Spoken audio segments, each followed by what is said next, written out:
Welcome, one and all, to the sixth official devlog for Z.O.H.A, or Zombies versus the One Hand Army. Versus and the same difference. You're dealing with zombies, and your character has one hand, and you're playing with a single hand as well. Anyway, it's been almost a month since my last devlog video, and I've made substantial progress. You'll see the footage on the screen of me working, and now we're just going to show you the most recent footage.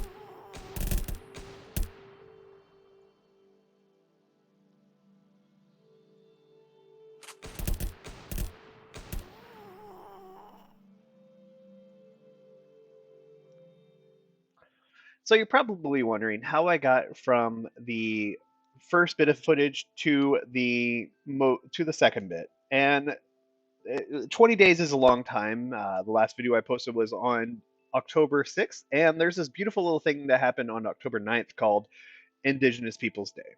I had the day off because my company is awesome about that, and my wife didn't, and my son's daycare was open, so I had a just day of nothing to do but whatever I wanted, and I wanted to work on the game. So 3 days after, I started working and fixing a lot of stuff that was in the previous video.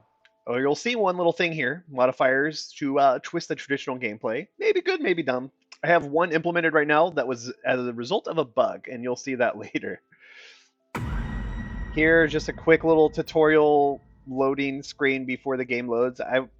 I didn't have anything to put here besides this, just because it kind of will tell people how to play the game. You'll notice as I aim around, there is now a unique cursor for aiming. The skybox is still gray as shit.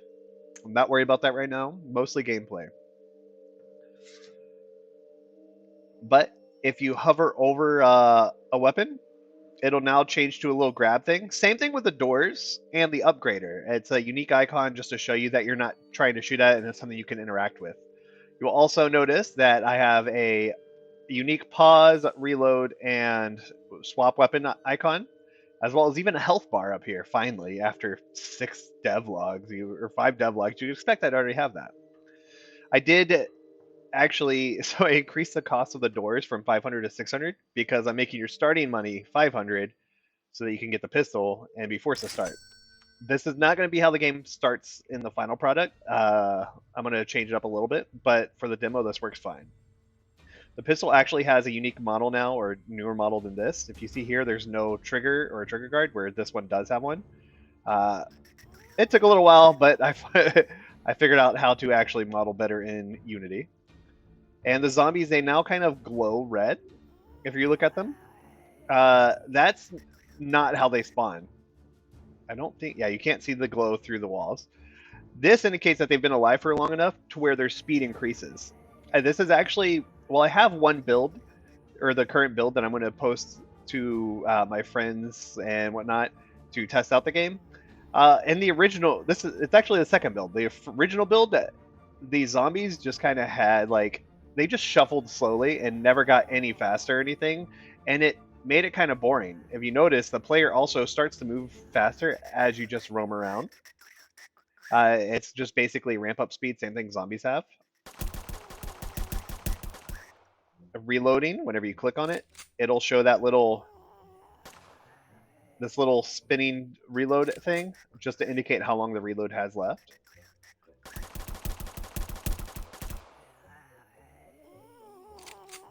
And I don't remember if it was in the previous video, but I did remove the reload as well as swap weapons.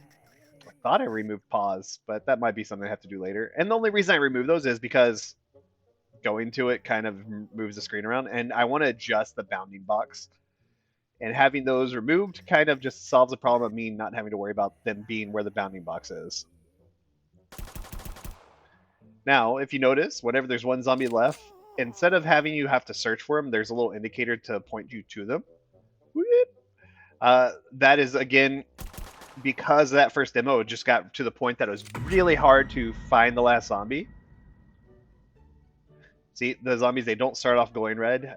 Basically, the outline is me treated as them being slightly angry. You'll see they start moving faster as well. So these are the doors. I'm going to... This is not the final graphic for the door. I will have a different graphic altogether. And so if you go through here, you'll make your way up to where the upgrader starts spawning. It still has the old card graphics, and the card graphics actually need to be increased in size, but you have unique graphics for each weapon. You cannot actually like do anything until you pick one. So upgrade pistol ammo, these little grades here, whenever you actually upgrade, there's a slight chance of the upgrader moving to a new location. Those doors will open, it'll sink underneath, and relocate to the new location. I think that was actually in the previous video, but there's now a better animation for it. And I actually fixed the issue with what's it called? With the Mac 11 breaking the upgrader. It turns out it was because it was a rapid fire gun. Once I fixed that, basically I just had to do a lot of polish on the game. Just getting graphics, sound effects. I increased the number of songs. Especially with the help of one of my good friends, Gaster, who watches my streams while I'm working every now and again. He provided some songs for me to use. And yeah, the game is a lot much more functionally better now. It probably needs to be rebalanced. And things like the damage graphic need to be moved around, or not moved around, but expanded to cover up the whole screen. Hitboxes are still a little weird, but goes back to the main menu after you die. So if you do start defending, let me show you this ridiculousness. So if you look at this gameplay option screen, you can tell this is much older footage. Essentially, this was my first attempt at increasing the zombie speed after they spawn and wait a few seconds. And it worked perfectly fine. Totally. If you can tell, they're moving much faster than I can. Basically, the ramp-up speed worked perfectly fine, but I forgot to actually stop it from constantly ramping up. So it just goes indefinitely. I think I watched the speed counter go up to, like, using scientific notation to count for some reason. It's not that fast to me, but like, this is probably moving at, like, I would say 10,000 units with a NavMatch navigator. Anyway, this definitely could not be how these function in the game, and I did fix it, but I slept on it, and I talked to some friends, and they were like, yeah, it's not a bug, it's a feature. Go all Bethesda. And I decided, yeah, you know what? You're right. Zombies do just want to have fun. So now we have ice skating zombies. Anyway, hope y'all enjoyed DevLog number 6. Look forward to seeing a future update, and talk to y'all next time.